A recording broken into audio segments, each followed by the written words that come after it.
Hello friends, welcome back to our channel. இன்னைக்கு நம்ம பார்க்க போற வீடியோ தமிழ்ல பார்த்த வீடியோல இருப்பீங்க.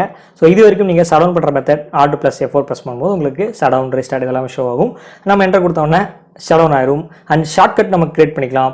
அண்ட் அது போக நம்ம ஸ்கிரீன்ல விண்டோஸ் ஐகான் கிளிக் பண்ணி அதில் ஷட் பண்ணிக்கலாம். Ctrl Alt Delete இது கொடுத்து நம்ம ஷட் பண்ணிக்கலாம். அண்ட் அது போக கமெண்ட் ப்ராம்ப்ட் இது எல்லாமே வந்து ஷட் பண்ற மெத்தட் நீங்க யூஸ் பண்ணிருப்பீங்க. அண்ட் இப்போ சொல்ல போறது அடிஷனலா இன்னொரு ஷார்ட்கட். இது சில பேருக்கு தெரிஞ்சிருக்கலாம். தெரிஞ்சிருந்தா பிரச்சனையே இல்லை, தெரியாதவங்களுக்கு இந்த வீடியோ ரொம்ப யூஸ்ஃபுல்லாக இருக்கும். ஸோ இன்னொரு ஷார்ட்கட் எக்ஸ்ட்ரா இன்னொரு மெத்தட் நீங்கள் தெரிஞ்சுக்கங்க, அவ்வளோதான். அதுக்காக தான் இந்த வீடியோ. ஸோ என்ன மெத்தட்? கீபோர்ட் ஷார்ட்கட் யூஸ் பண்ணி ஷட் டவுன் பண்ணுறது தான். ஸோ என்னென்னு நான் சொல்லிடுறேன். Windows + X ப்ரெஸ் பண்ணுங்கள்.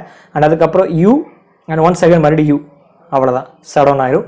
இது ஈஸி மெத்தடாக சொல்லி கேட்டிங்க. Alt F4 ப்ரெஸ் பண்ணி என்டர் கொடுக்குறது கம்பேர் பண்ணும்போது இது ஈஸி கிடையாது. பட் இந்த கீபோர்ட் ஷார்ட்கட்டை தெரிஞ்சு வச்சுக்கோங்க. அண்ட் அவ்வளோதான் ஃப்ரெண்ட்ஸ் இந்த வீடியோ. இது ஒரு சின்ன இன்ஃபர்மேஷன். இந்த வீடியோ உங்களுக்கு பிடிச்சிருக்கும்னு நினைக்கிறேன். பிடிச்சிருந்தா லைக் கொடுங்க, பிடிக்கலனா கமெண்ட் செக்ஷன் சொல்லுங்க. அண்ட் நம்ம சேனலை மறக்காம சப்ஸ்கிரைப் பண்ணுங்க. மீண்டும் ஒரு நாள் வீடியோல சந்திக்கிறேன்.